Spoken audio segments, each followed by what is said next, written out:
The role of tonight is to the Institute to talk a little bit about the work that we've done so far, to discuss from different faith perspectives the reports that we've done, and discuss the reports themselves. So in terms of the outputs of the Institute thus far, we've managed to produce a report on the role of faith in mental well-being. Now, some of you may have seen some of the coverage that's got in news reports lately. Very happy to say that's been covered quite extensively across multiple faith channels and across multiple cross-cultural channels. The purpose of that study really was to look at a fairly well-established global connection between faith and mental health, but specifically in the context of the United Kingdom. Existing studies show that there's a fairly well-established link between faith and mental health, but there's very little done at the UK level. And the purpose of the study was to really delve into that. And that was authored by Dr. Rakib Ehsan, Senior Research Associate at the Institute. And following on from that, we produced a report which you should have in front of you on the relationship between faith and work. Now, in the same way that there's a fairly well-established global connection between faith and employment, people's job satisfactions, their work-life balance, and so on, there's very little done at the United Kingdom level, at the British level, and the purpose of this research was to really delve into that connection and see what the connection is in the United Kingdom. So, tonight, we have a panel here, who I'll introduce briefly, but we have a representative from the Jewish, Christian, and Islamic faiths. And before we get into that discussion, I would like to hand over to Dr. Rakib Ehsan to talk about the findings in the report on faith and faith and work. Rakib Ehsan is the Senior Research Associate at the Institute, as I say. He's written multiple articles and extensively on the integration of minorities in the United Kingdom.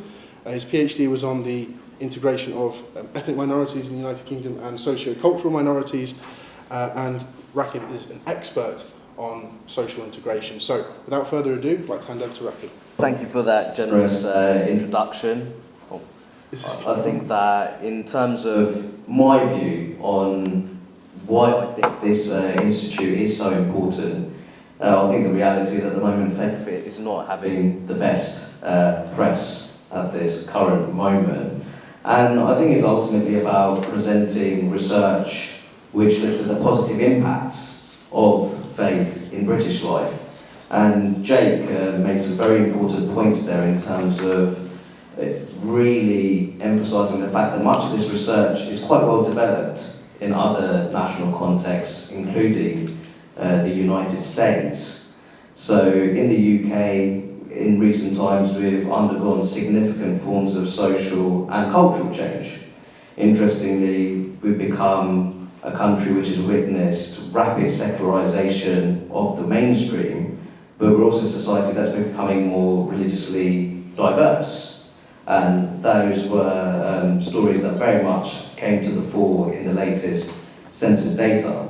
Now, Jake made the point that in our inaugural report, which explored the relationship between faith and mental health. So in terms of our inaugural report, which, as Jake said, explored the relationship between faith and mental health, again, something that's been researched extensively in the American context, but not so much in the UK. Using survey data, a nationally representative survey carried out by Techne UK, a British polling council member, with the fieldwork taking place between late September and early October this year. There was a significant and consistent association between higher levels of religiosity and higher rates of self-reported psychological well-being and self-reported mental health outcomes associated with resilience, self-control, and personal optimism. And I think this really helped us develop a really important building block for this report, looking at the relationship between faith and work. And in terms of this particular report, it was especially exploring the relationship between religiosity. Now that would look at the strength of connection to God, God's higher spiritual beings, and work-related outcomes such as job satisfaction, but also importantly, trust in professional colleagues, work contacts. And the results were very strong, even controlling for socio-demographic characteristics such as age, sex, race, and other factors such as education level and socioeconomic status, there was a significant association between religiosity and job satisfaction. And I'm very interested to hear what fellow panelists say in terms of the findings. But what was especially interesting for me was when religious Britons, respondents with a higher level of religiosity, when they were asked about how they felt about their employers in terms of religious and spiritual accommodation, 3 in 4 respondents felt very positively about how their employers accommodated for their religious beliefs and practices. And across a number of measures, only 2 to 3% among religious Britons, religious British respondents, felt negatively about how their employer accommodated for their religious belief and practices. And I think in my view, religious employees would factor in that quite importantly when it comes to shaping their overall view of job satisfaction. And I think that's actually something to be celebrated. I think that Britain, for all its flaws, is a relatively successful multi-faith democracy. Compared to a number of other European countries, we fare very well when it comes to providing anti-discrimination protections on the grounds of religion. Indeed, religious belief is a protected characteristic enshrined in the 2010 Equality Act. So, in terms of the report itself, I think that when you're looking at the findings surrounding trust, it could be the possibility, and this is something that may come to the fore in the discussion, it may not, but speaking from a personal point of view, being integrated in one's own religious community can provide a sense of belonging and purpose, but it's also a vital source of social capital. It can even open up economic opportunities and develop professional contacts. It can also develop cooperative behaviours, that's being involved in collaborative projects, and that integration into one's own religious community that can feed into more generalised forms of social trust, forms of trust that can spill over into other areas of life.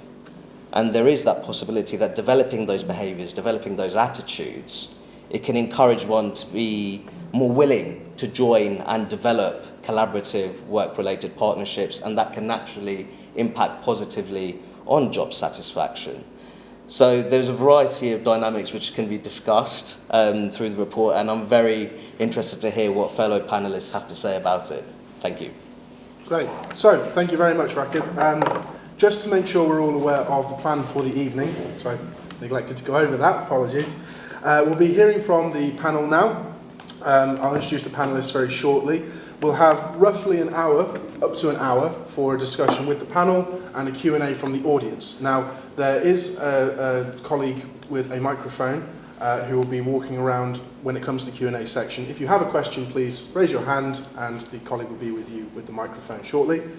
And please do feel free to ask questions regarding both the findings of the report, the panellists' answers, the discussion that we have, and any questions you might have about your own faith and how that plays a role in your life and the panellists' thoughts on that. So, after the panel discussion, we will then be going downstairs to the marble or gallery room where there will be refreshments and canapes, and I do hope that you will stay to join us and talk to the panellists because there's a lot of really interesting things to talk about.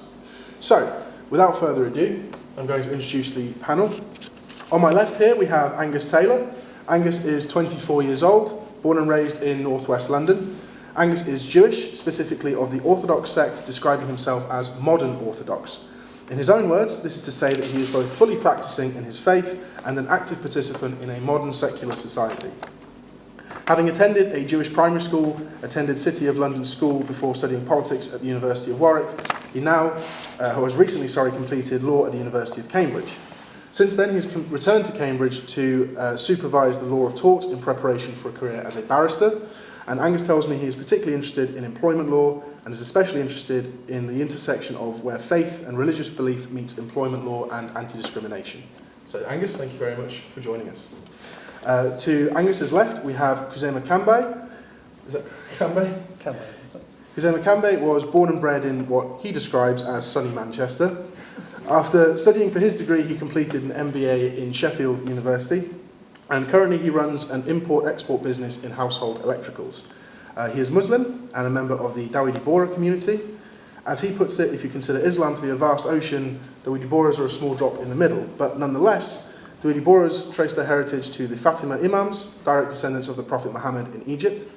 And he has asked if he can read a small excerpt on his faith's perspective on faith and life. And I think given the spirit of tonight and the purpose of this institute, I think we would all welcome this. So, Kazima, please read. Good evening, everybody. Thank you for coming today. I just thought this a nice little excerpt, which would, just to start the conversation off. In the words of the Prophet Muhammad, peace be upon him, states, "In the shade of the throne, on the day there is no other shade, will be the man who leaves his home to trade and seek sustenance from Allah's grace. He does this to prevent himself from asking others and to provide for his family."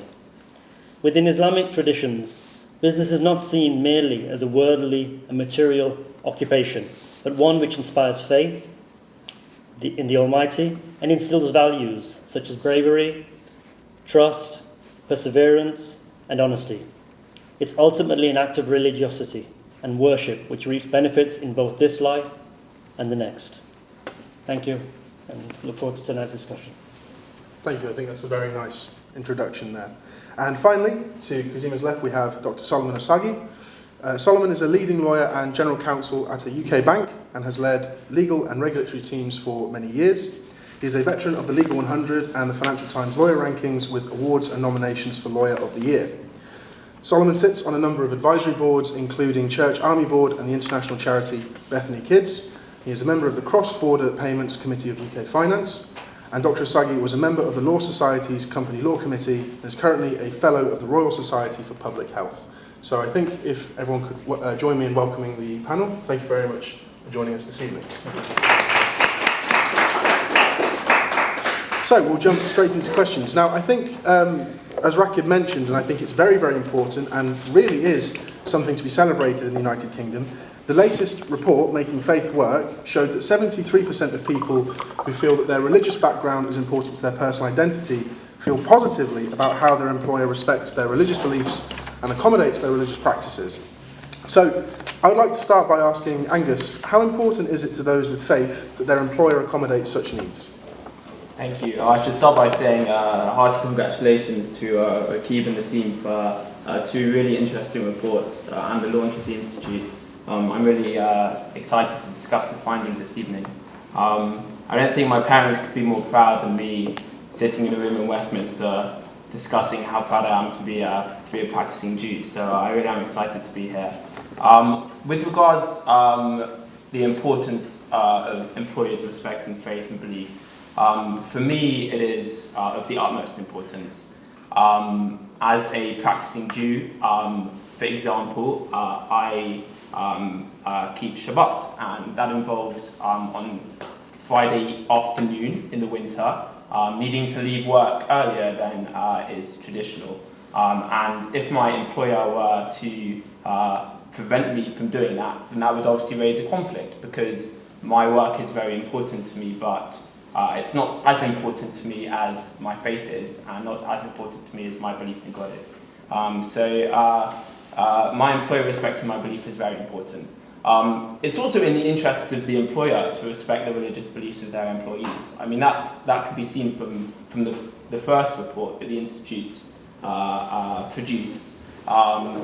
Happiness, resilience, trust in colleagues, psychological well-being are all associated with faith. And if your employer welcomes your faith and belief, then it seems logical that you will be a good employee to them, and that's of course in their interest. And I'll make one final point on this. Rakib mentioned UK equality law. I have, as Jake mentioned, a burgeoning interest in this. But we should be really proud that the UK has a relatively, compared to our continental colleagues at least, a relatively strong system of protection for religious beliefs and faiths. Religion and belief is protected, as Ricky mentioned, by the Equality Act as a protected characteristic. And that protects both against direct and indirect discrimination from employers, but also protection from fellow employees who may engage in harassment on the grounds of a religious belief. So that's important, and I look forward to answering the next questions. Fantastic, thank you. I think, Kazima, you've joined us in a particularly interesting perspective as a business owner and as an employer. How important how important is it in your eyes that you respect the religious freedom of your employees? So I mean, we're a multi-faith organisation. So we have all faiths, Christian, Hindus, Muslim, and I think it's important because each person respecting each other's faith, like Angus mentioned, it by us observing and allowing them the space to practice their faith, it actually gives them also that sort of understanding, and each person would realizes each person's faith, how important it is, and that actually helps build that sort of team spirit, and that's important to us. I mean, in our community, we have at the start of the Arabic calendar, we have 10 days of sermons, which is called Ashara, and in that, the function is to mark the martyrdom of Imam Hussein, and in that, we are expected to focus entirely on these 10 days and to sort of come away from work and to just wholly embrace the 10 days of this respectful period. Now, as a business owner, we have many of our community members working with us. We have other members. So how do we accommodate them to close down, and how do we actually accommodate them that you must make sure that you focus and give them the time to actually observe these 10 days. And it's well in advance that they know that they'll be taking the time off. They'll also make sure that they'll prepare themselves before, and I think that also gives them that sort of efficiency as well. They'll get the work done beforehand, and afterwards when they come back, they'll be much more resilient and much more connected with the company. But I think by us observing multi-faiths, it helps. It brings that teamwork, and we have Fridays, we have Saturdays, depending on what faith they are observing. That's the key, I think, in really bringing our company forward. Fantastic, thank you. I think it's a really interesting perspective to hear from an employer. Solomon, if you mind me asking, obviously 73% is an exceptionally high figure, and it's great to see. In your eyes, what more could be done, and what more is being done to facilitate and encourage religious expression at work? Thank you very much, and good evening to you, ladies and gentlemen. And coming out on a cold evening like this, you must really want to hear what this report has to say. So thank you for coming to listen to us. And congratulations, I have to say, the work of the Institute is, as you say, really, really important. I hope that we can get some of this work into mainstream policy formulation, because it's really valuable, and I want to thank you for doing such a wonderful piece of work. The statistics are there, and I like research because I think it's a good platform to get to stimulate interest. If the evidence is there, it's there. I think faith, apart from being central to who we are as individuals, even in our societies, I mean, this country, for example, our laws, the infrastructure of how we construct this society is based on our Judeo-Christian values. So we know that we have a history of communities, countries, where faith has always been integral to how societies have been constructed. What has happened over the years is there has been a lot of I wouldn't say, intimidation, but I'm saying intimidation, and misconstruction of what faith represents to people of faith and belief. And somehow we have been pushed into the background in terms of how we express our faith and our religion. But if you look at these statistics, things like the number of people who say that faith is a representation of who they are in work, I mean, that is substantial. But the other piece of evidence that has come out of this, and also partly because in your work in the earlier report about how faith is a coping mechanism for overall well-being and performance at work. So I think we can push this a little bit further. What I would like to see, and I've talked about this before elsewhere, is if we start to seeing the value that faith has for communities, for individuals in communities, for employees, I think somehow we have to put faith back into the agenda in terms of policy formulation, so that it starts to be part of how we express ourselves and overall well-being. So this is a report that was prepared for the Journal of Organizational Culture. And it's interesting that they would do this, because that's telling us that there's a recognition that faith is important for how organizations, the workplace, how they perform. And this one, for example, one of the findings was that people at work, they found that people of faith have a better coping and response to negative experiences at work. Now that's huge, because people spend the majority of their time at work. And if faith helps us to cope better with the negatives that happen at work, then clearly it's got to be mainstream in how we support employees. So I would like to see, in terms of policy formulation and overall well-being, which is now on the agenda, certainly from government, somehow faith, we have to be brave and bold enough to say that faith is important and it has to be integral to the narrative and the discussion about how we approach these things. Thank you very much. I think that'll be wonderful to see. Moving on slightly, I think one of the really interesting things was that the report showed that 77% of respondents who believe faith is important to their personal identity are trusting of their work colleagues. And obviously, Simon, you've talked about that. And I think, Kazima, you mentioned that the way that you approach faith at work and the inclusiveness through that creates stronger bonds and is a really important method of team building. So, from your perspective, what is it about faith itself that makes people more trusting of those around them? Is it faith itself? Is it the way faith is practiced? Is it the attitude of the employer? What's your perspective on this? I mean, when you talk about trust and faith, I think one thing is that generally faith gives you that positive nature in which you approach life. And I think that's important. So that positive nature of looking for good in everybody and always looking at in everybody gives you that much more, I think, would say trusting way of thought.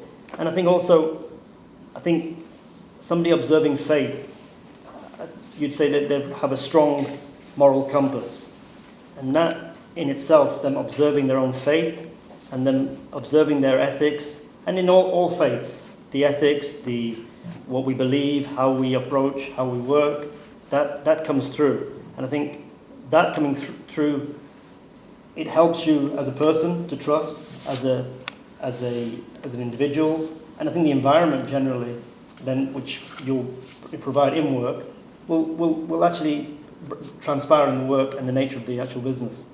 So I think it's important to have that positive outlook, and I think faith gives us that. Thank you. I think, and going back, Solomon, to what more could be done. I mean, do you think that trust is again a consequence purely of faith itself, or do you think that more needs to be done to encourage trust in one another's colleagues and its faith and method to doing so? I think your report shows that those who have faith have an advantage over others, because clearly there is a higher level of trust. So I think there's something to be said for that. I mean, where do we look to find a higher level of trust outside of faith communities. I don't know, but you know. There's something that came out of the report, which when you're looking at demographics and all of these social factors that influence outcomes and well-being, and your report looked at race, it looked at sex, it looked at the other social mobility factors, but found that faith had the biggest influence. So let me suggest something quite provocative. If it's the case that people of faith tend to have a more positive outlook and are more trusting, should we put more of our time and our resources as a community, government, into promoting faith, right, and belief systems than we do in investing in the other social variables like, I don't know, community centres? You know, should we make them more faith-based when we do those things? How can we incorporate faith into the other things that we do to improve well-being? Because it clearly has a better influence on outcomes and people's perspectives. It does. I mean, that's what this report suggests, and the others, by the way. So, I mean, you're not saying anything that it's not supported by the evidence. You know, I somehow. I think people of faith have a more positive perspective. Let's use that as leverage to push the faith dialogue into mainstream discussions about us as a society, as a community. Fantastic, thank you. Angus, please. It's an interesting suggestion. I wonder whether the focus, rather than on trying to broaden belief or faith or religion, is maybe the focus instead should be on communities themselves. Because one of the ideas that came out of the report was that people who are part of small communities can, in that environment, build a mindset of trust for others. It's easier to do that when you're surrounded by people who you spend lots of time with, who are engaging in a mutual activity with. And then having that foundation, people are able to go into broader environments like the workplace and are more comfortable placing trust in other people. So maybe the focus on, for someone who may not want to have a particular religion or faith, maybe investing in just community activities in and of themselves could be important. Another really interesting idea that came out of the report, which touches on this idea of being in a community in which you spend time with others and build these trusting relationships, is that people then who are in these communities then come across their community members in the working environment. So they don't even need to make that further step of building trust in a new person, because people may work in well, I can give an example. So I'm at the early stage of my career, so I don't have so many contacts yet. But my father, who is a lawyer, I know for a fact that many of the people who he works with in his job are also people who he spends time with in synagogue on a Saturday. And building trust in them in that environment, of course, translates into the work context. So I thought that was a really interesting idea as well. Can I just say? I mean, I hear you, but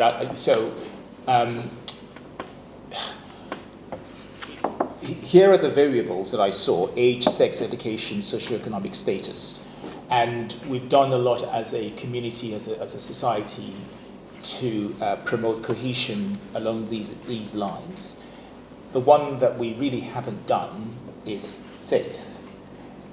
So, unless we're saying that the efforts so far are producing the right results in the right quantities, then something else needs to come into the factor. I think the point about the trust is people who have faith tend to be more positive towards other people and trusting of them. And if you're in the workplace, where you're spending a lot of time with people. I mean, I've just come from work, and I've got an issue that I'm dealing with, which is a people issue, and that's what they tend to be.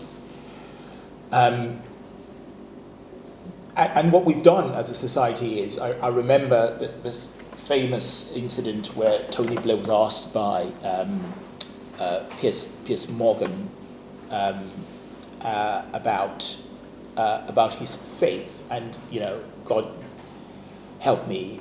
However, have I brought Piers Morgan's name into this? I don't know, but here we are.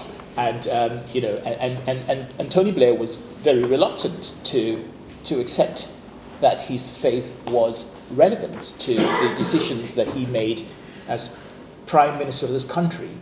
And that's the kind of thing that I'm saying, that in the background we're seeing research that's telling us that where people's faith is important to them, it influences in a very positive way the decisions that they make and how they relate to other people in the workplace. And if we know that that's the case, why wouldn't we encourage people to embrace their faith and to recognize the positives that come out of having a belief system? That's what I'm saying. And we're not doing that as a society when we see that this is the value that it brings. And I would just like to, people are very suspicious of people of faith. I think, do this research outside of the faith communities and you will see there's a lot of suspicion. And a lot of the suspicion is misfounded and unfounded. And we've got to be able to address that if we can see what this report is telling us are the benefits of having a belief system. Thank you. I think very, very interesting thoughts. Sorry, before I continue, because I'm conscious that the microphone went out, can everyone hear the panel discussion just okay? Okay, good. Right, brilliant. Fantastic. So what was interesting as well, the exact same figure of people found that 77% of people, stated that their religious background is important to their identity and are satisfied with their job. So this is quite a significant figure. I think it bears on, Solomon, what you're talking about the not just how we live our lives, but our approach to one another, but also our approach to work. I mean, in your opinion, why do you think there is such a strong positive correlation between faith and job satisfaction? Well, what you just read out there from the Quran, What does summarize it? that summarizes it. Yeah. And actually, as a Christian, there are Bible verses that talk about the importance of work. The Apostle Paul writes about it and says, when I was with you, I didn't impinge on you. I worked for myself. I made my own money. Seest thou a man who is diligent in his business? He shall dine before kings and not before men. So all the faith communities actually drive the ethos of being diligent in going out to work and having a positive attitude about it and carrying and conducting yourself properly. So I think integral to all of the main religions, as far as I'm aware, and what I know, is this belief system about the importance of work and how you carry and conduct yourself in the workplace. It's part of faith, and that's the element of faith and belief systems that I think is important for us as a society to start to talk about a little bit more, so that we can challenge some of the misconceptions about those of us who come to the table with our faith. So building off that, I think if we come now to the quote that Kazima read out at the beginning from the Quran, what is the connection in your faith and your life, and from your perspective, between faith and work? So, I mean, when you say faith, I mean, something that comes to mind is contentment. And we sort of say the word sukun, which roughly translated means peace of mind. And that's very important to us as a community, us as a person, and me as and individuals. I'm sure everybody. It's coming to work, having that peace of mind, being content with what you have. And it's not that you've got to go to work; you get to go to work. And I suppose that's a different sort of thing. So, is are we working for the business, or you working is the business working you? There's a difference, So, many times I talk about Manchester many times about do you run the city or does the city run you? So there's a difference, and I'd like to think we run the city. So we're in control of our life, and we're in control of how we operate. And that's important, I think. So when you talk about peace of mind, about job satisfaction, I think also giving the other members of the team, if they're satisfied, if they believe in their role, and if they believe in what they're doing, and give them that room and space to grow, which is important. I think that also gives that job satisfaction. In our community, we do put forward about being business-minded. It's important. Now, I'm business-minded, not necessarily about the term business, but business-minded meaning, again, working. When you're working, you're actually driving you're driving the work. You're deciding how and when you work and how you put yourself forward. So you want to take time out. That's your choice. That's how. But it's how you operate and how you actually work and build your work life. Now, I suppose with the way things are nowadays, with working from home, it's a lot more open nowadays. So people can decide on how they actually operate. And again, you can observe your faith. And so many people decide that I'll work from home, but that also, to actually work from home, needs a focus, and I would say you need to be organized in the way you actually approach life. And I think faith gives you that sort of structure. For us especially, we have 5 times prayers. That structure is important. And again, so it comes down to really, that peace of mind, job not, like I said, job not only being for money, and it's a way of means of helping others. And so if you look at it that way, that if I'm working and I can help others achieve, that also helps and gives you that satisfaction. I really like that line. It's not that you've got to go to work, you get to go to work. That's very interesting. Angus, what's your thoughts? Just touching on that final point about work as a means to an end rather than the end itself. I think that's a really interesting point. I have friends who aren't religious, and an observation that I've made is that for them, work is more important than it is for me. So the most important thing in my life is my family, my community, spending time with friends, obviously my relationship with God. Work is enjoyable. I'm very passionate about the career that I'm pursuing, but ultimately in ranking my priorities, it is below the ones I've just mentioned. And I think that essentially translates into me having lower expectations from my job. So when it comes to asking, well, how satisfied am I at work? If my expectations are lower, then it's going to be easier for me to satisfy what I want to get out of it. Whereas for some of my friends, I feel like they are looking for very deep meaning from their jobs, which they may be finding more difficult to obtain. So something I thought about. Yeah. That's very powerful, actually. Very powerful. This concept of the fact that where do we get satisfaction from? People of faith are getting satisfaction from their faith. They look to their faith for comfort. They look to the faith communities for as a social network. And people who don't have that, they're looking to work.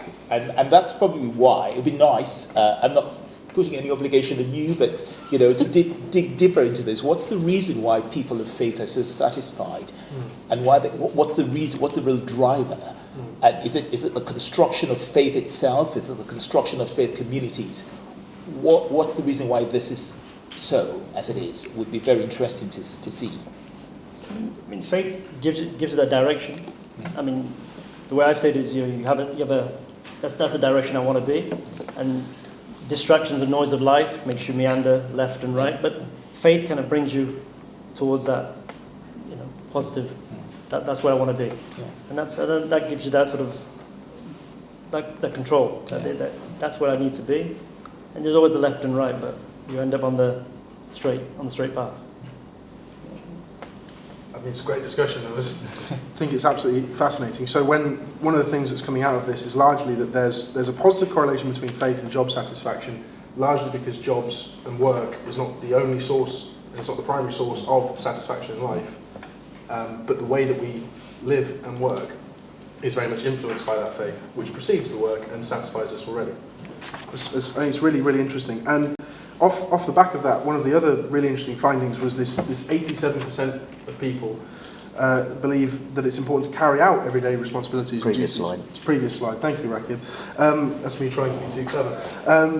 Think it's important to carry out everyday responsibilities and duties in a thorough manner, which I think speaks to what we've just talked about. So, Angus, maybe you can start us off this time. I mean, what is it about faith? We've already talked a little bit about this, about how faith precedes work, gives us direction, gives us stability in life. Why is it then that there is such a high correlation between faith and being more responsible and more inclined to carry out duty rather than just live life day to day? Another really interesting statistic from the report. As a first preliminary point, I've always, at least when I was younger, I used to have in the back of my mind that even if I was doing work which no one else could see or doing activities which no one else could see, God would always be watching me. So regardless, I needed to carry out what I was doing in a thorough manner.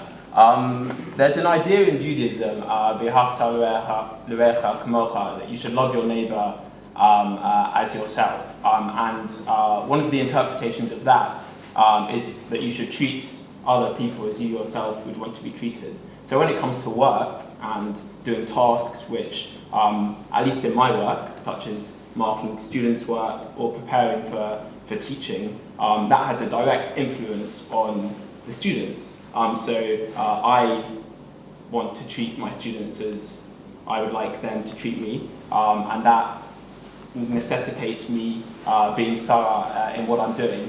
Another interesting point which I thought about, aside from my work, I've also done some Jewish learning throughout my childhood and still now, and particularly a study of Gemara, which is part of the Talmud, the oral Bible or oral Torah. I do that with a partner who I've had a relationship with, who led me on a Jewish program I did a few years ago, and we've maintained this relationship over Zoom with this learning. What's interesting about this learning is that the Talmud, Gemara specifically, the details are very intricate. So it's learning halakha, learning Jewish law. But it's a fascinating exercise because each word has very deep meaning and there is a lot of commentary, etc. And what I've noticed is that has actually prepared me really well for the study of law, which is similar in requiring detailed study, statute, for instance. So laws, each word is very important, and the skills that I developed through my Jewish study have prepared me really well to do my professional study and work, and that involves being very thorough in how I go about it. Fantastic, thank you. Kazini, you talked a lot about how faith provides direction. It keeps you on the straight and narrow. This is obviously a factor in the way that we live our lives and carrying out our duties. Is it the case that when it comes to faith, we feel like this obligation, or do we feel satisfaction and enjoyment in doing so? Is it a combination of the two? I mean, when it comes to, from a point of Islamic code of conduct, business code, there's a code of ethics, and that code of conduct brings out diligence, hard work, response, and that sort of, let's say, that sort of ethical code translates into work. And I think that's important for the Borough community, especially worldwide, and men and women. We've cultivated that reputation of the don't be as such is a sign of trust, is a sign of it's traders as such, and anywhere around the world, many times I'm across the world and somebody will see me, well, I know I've seen your community, or I've dealt with your community, and for me that's a source of pride, and also that I know that if he's met somebody from my community, I'm confident that he'd have a good blessings and have a good interaction. But the key is that the trustworthiness, the ethical codes, the moral codes that we follow in the community will translate into the way we operate and work. And the very fact of anything which will, for us, we're in sales. So what's important to us is that if we're selling a product, it'll be very clear about this product is such. We'll be very, very clear and cut about how the product's selling and that. Now, it's many times that product might not be selling for me. But I'll tell the customer, I'll be very honest with them, that this is not selling for me, but help me out. But one thing I don't want the customer to be is stuck with the product on the shelf. That's nothing worse than that.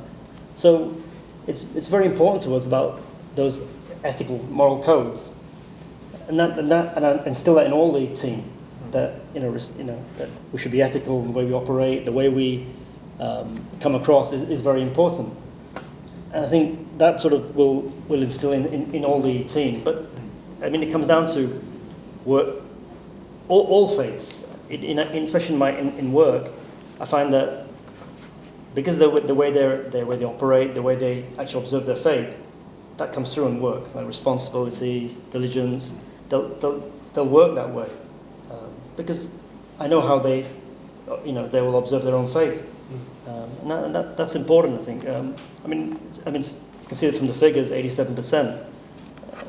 It's important that their identity, and because they're following their faith very strongly, that morality, that code of conduct comes through from all faiths, and it transpires in the work. Fantastic. Solomon, what's your thoughts on it? Well, I mean, 87% of people who talk about the importance of their religious background, 77% of people who say that their religious background is essential to who they are in terms of their personal identity. I guess what people are saying, therefore, which is what my colleagues in the panel are suggesting, is for people of faith, the driver that influences behavior and judgment is faith, more than other things like your feelings, your emotions, which are very, very unreliable, by the way, because they come and go like London buses. Your personal convenience about how people are treating you is secondary to what your faith is telling you and how it's telling you to respond. Wealth or lack thereof is not as important to how you treat people as what your faith says you should, how your faith tells you to treat people. So what you're describing as ethics, the moral compass, is not ethics or moral compass for us of faith. It's what our faith is telling us how we should behave. And if that's the driver, and you only need to look at the detail of every major faith, the 5 ones that you looked at in the report, and they all have values about how we treat each other as a society. And that's what's driving the way that people of faith behave. What's wrong in telling people to treat other people fairly and treat them well? Why would anyone not want to be a person of faith when it's not difficult? My father, for many years, had no faith, and in particular had a huge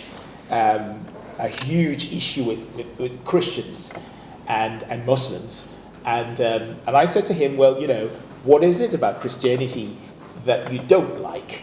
Because it says you should be honest. It says you should treat people well. It says you should be kind to people. So what have you got a problem with? And those conversations don't go very far, because when people start to think about it, faith is really telling us about how we behave justly and properly towards each other in our community.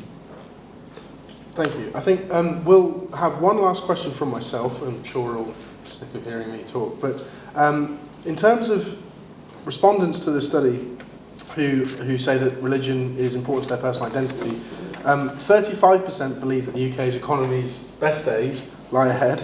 And this actually drops to 17% for people whose faith is not important. Now, these figures are both low, and I think understandably so at the moment. But why might a person of faith be more optimistic about the UK economy?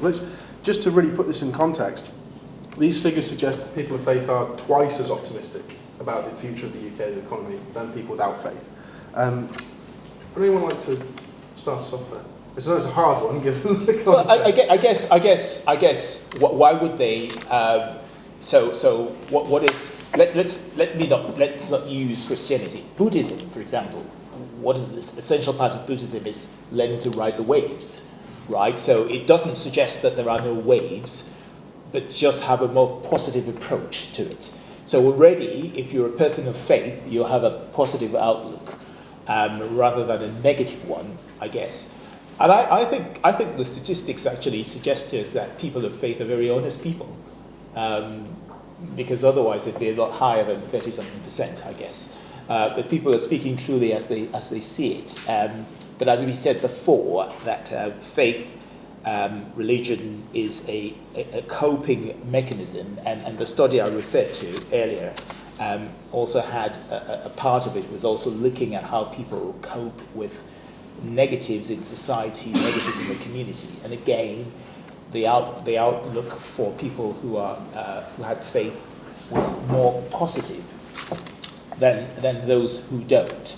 In the area of mental health, we know that people of faith, that faith communities brings a more positive outcome than those who don't have faith.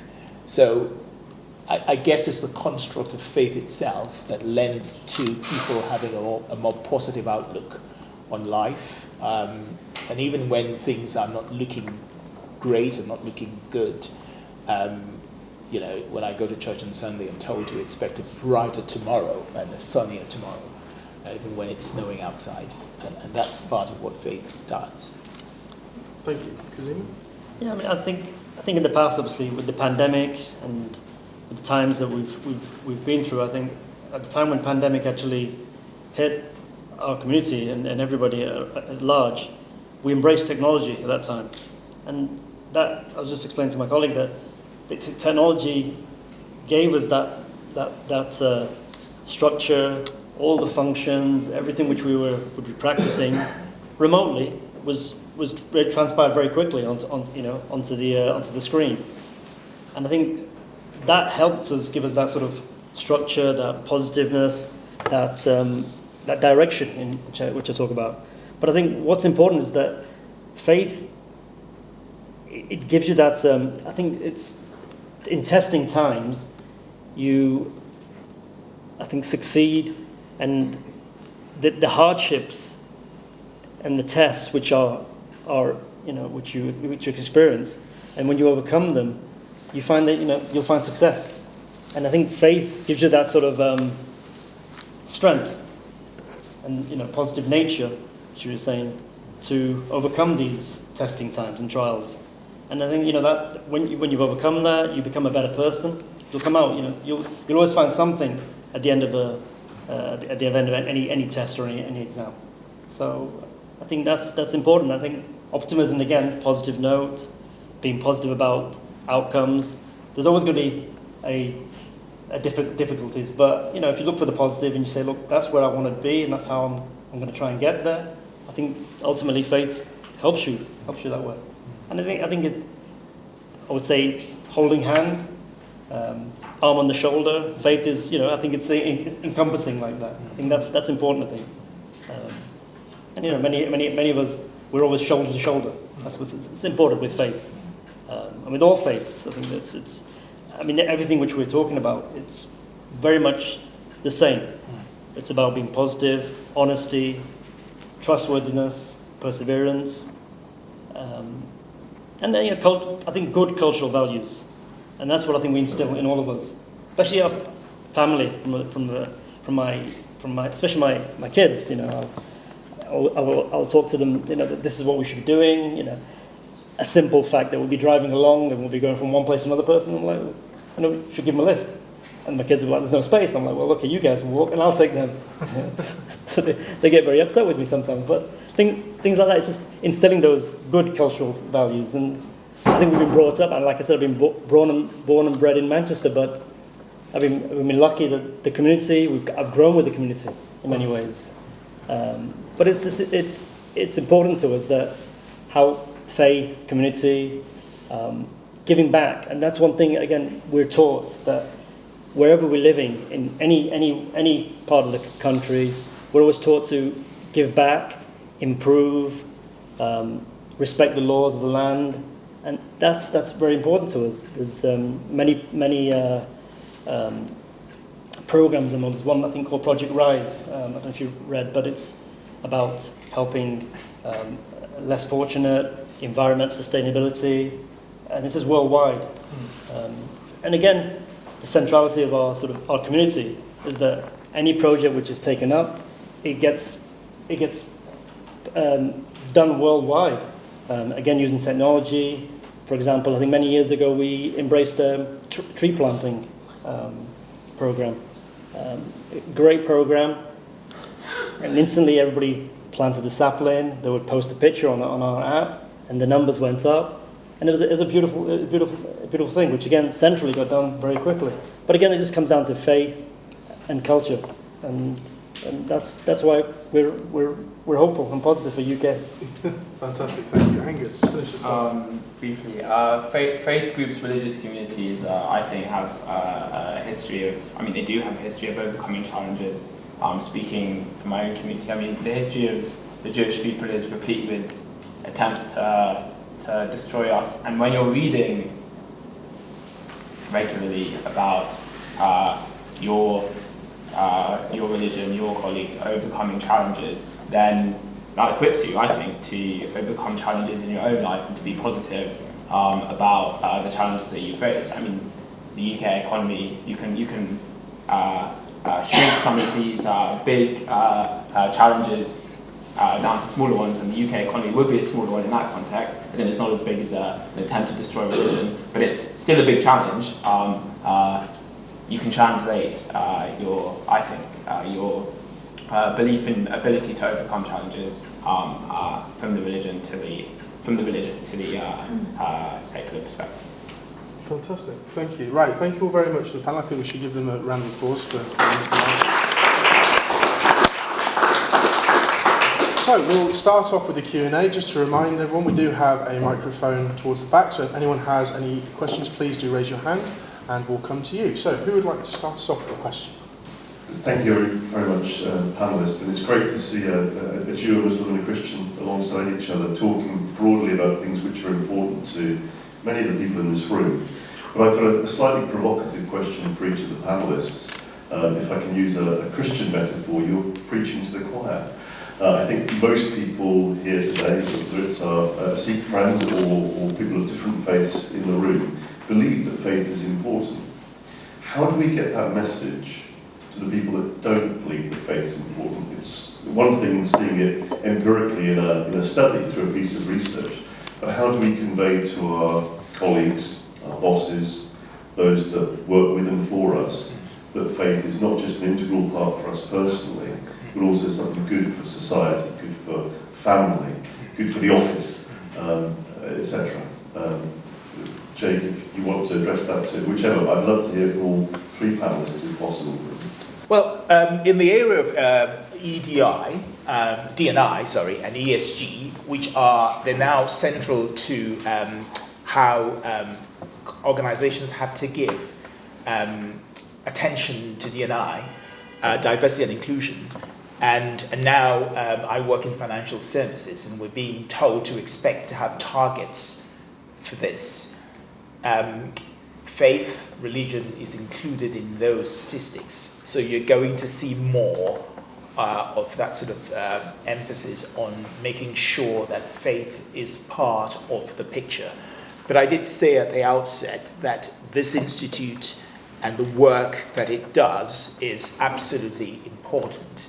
And you're right, I agree with you 100%. I think these discussions have to happen outside of the community for them to be effective. The concept of allyship and having allies outside of us is very powerful. So I would hope that, I'd never seen this work before, and I'm really quite pleasantly surprised at this sort of work. And this is the kind of thing that I think we need to be making the submissions to those people who matter to raise, even if we just raise the discussion and raise the debate, it's 100% important. And government research is just invaluable in terms of what it does. So I think finding a way to take the discussion outside of the community with an institute like this, so close to Westminster, I think is probably a good place to start. Thank you. Any other thoughts from? I think getting it out to the wider public would be community outreach programs.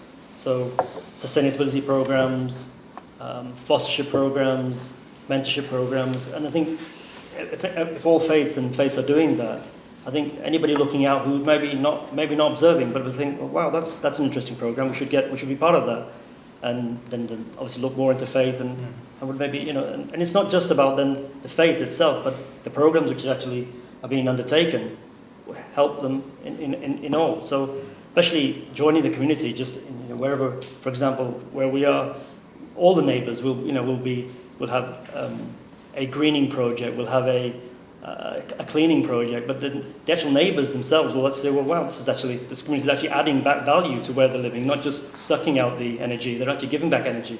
And I think that's important. I think that energy will transpire to hopefully people following faith. Fantastic, thank you. Angus? I would emphasise a point that I made earlier about the benefit, in the work context, about the benefit of employees having a religion or faith to the employer themselves.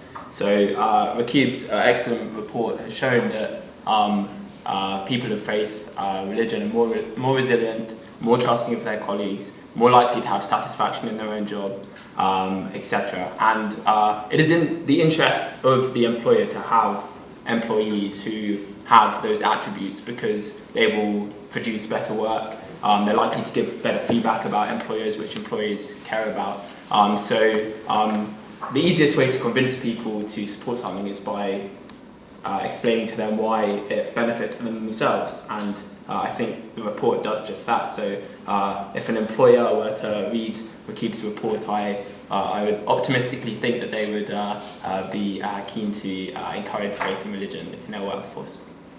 Thank you very much for the panel. Rakib, do you have any thoughts yourself? No, I mean, I just think building on some of the panelists' thoughts, I think it's something that Angus touched upon, the value of faith-based civic activity.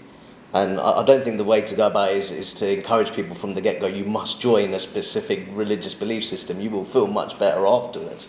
I think that it needs to be an inclusive process. I think that the big thing for me is really getting people more involved. I think we have a real issue with social isolation in many parts of the country. And I think that faith-based civic activity, one of my fellow panelists talks about those sort of community schemes, but also mentorship schemes and all the rest of it. There are civic associations, including those with a decidedly the faith dimension, if you could call it that, who put on those kind of programs, and I think they can really help to stimulate and cultivate a sense of belonging, purpose and direction in life. So I think the one thing that I would encourage is to not stray into indoctrination here. I think that has to be very clear.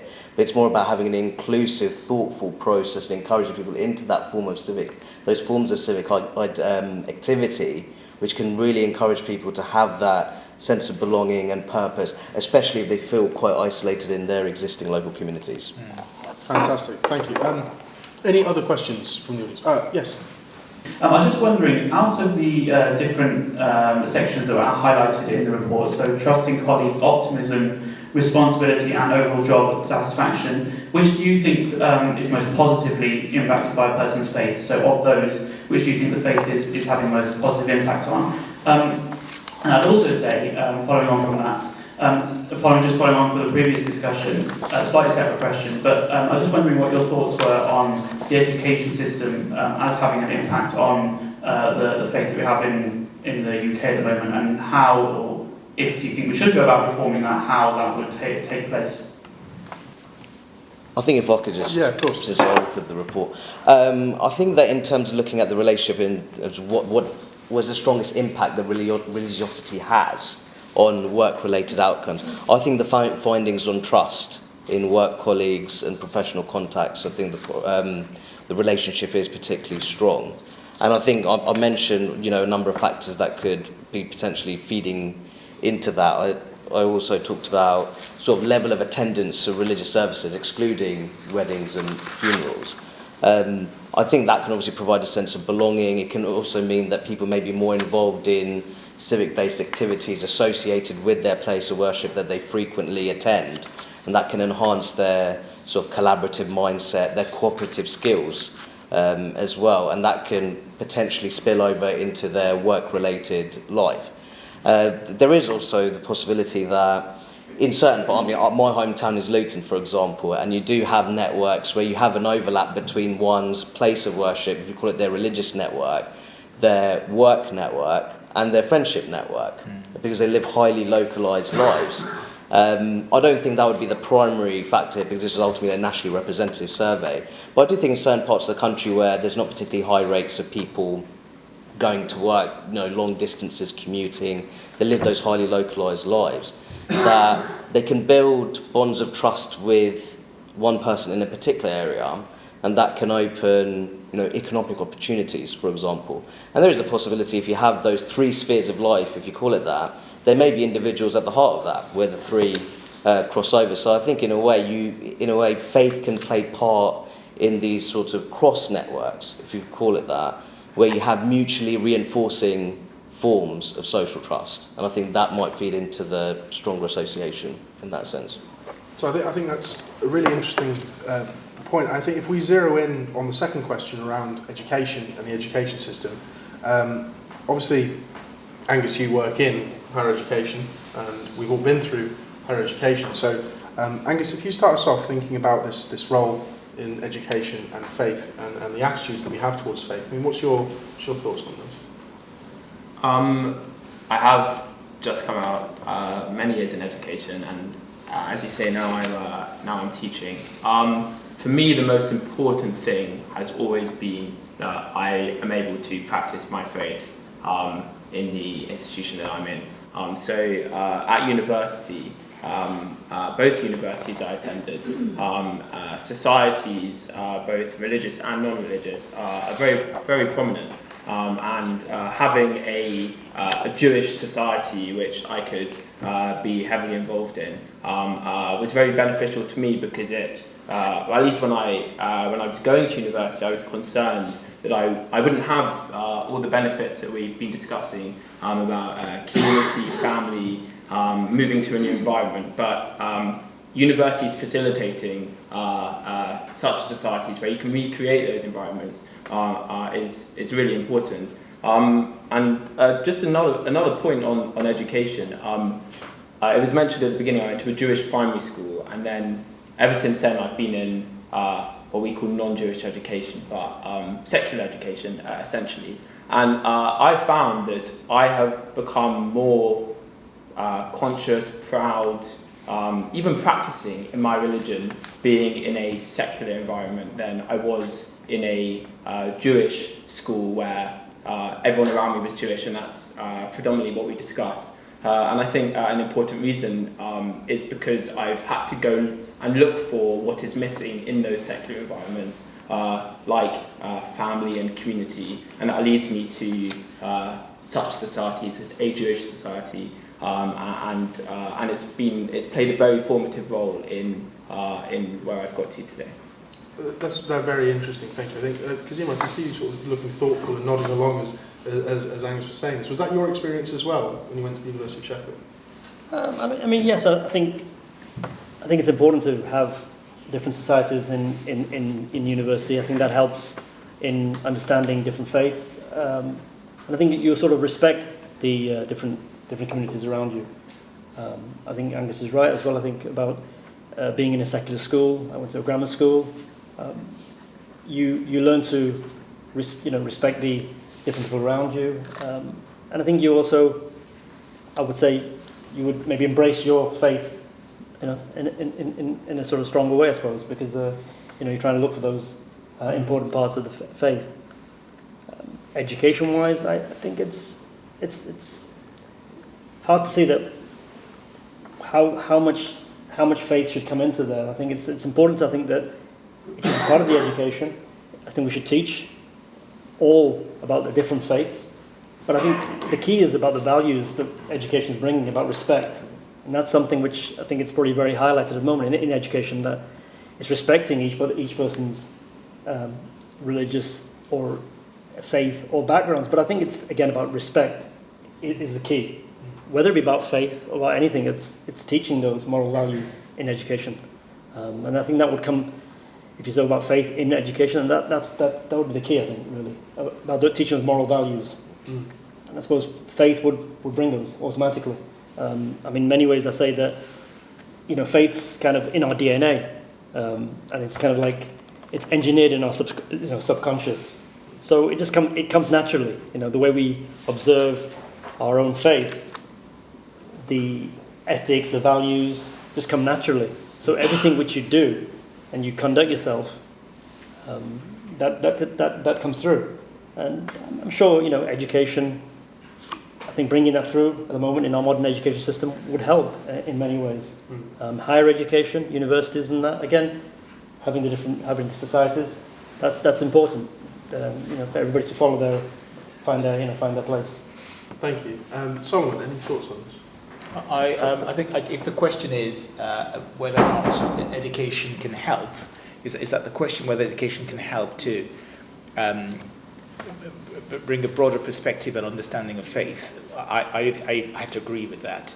I think take two areas. One of them is I was talking to Kazima earlier about in public health, in mental health. There is a lot of studies that tell us that, psychological treatments for mental health are at least as beneficial as prescribing medication. And the studies tell us that people who have faith, that is a good avenue to introduce psychological treatments for well-being. So then there are questions about what should we do as a society? Should government spend money on the more psychedelic approaches to treat mental health, or should we look at evidence-based approaches that have worked? And that's part of exactly what this discussion is about. We can have all these conceptual discussions if we like, but I think the evidence suggests to us that there is something about faith that we need to start to talk about, including the advantages of having a faith system and a belief system. You choose what you want to believe, but believe something is the way that I put it, rather than say to people that believing something is not important. I think the evidence is telling us that if you believe something, it's better for you in terms of your outcomes. So there is a lot of miseducation about faith. In some parts of our society, there is an attack on faith-based schools.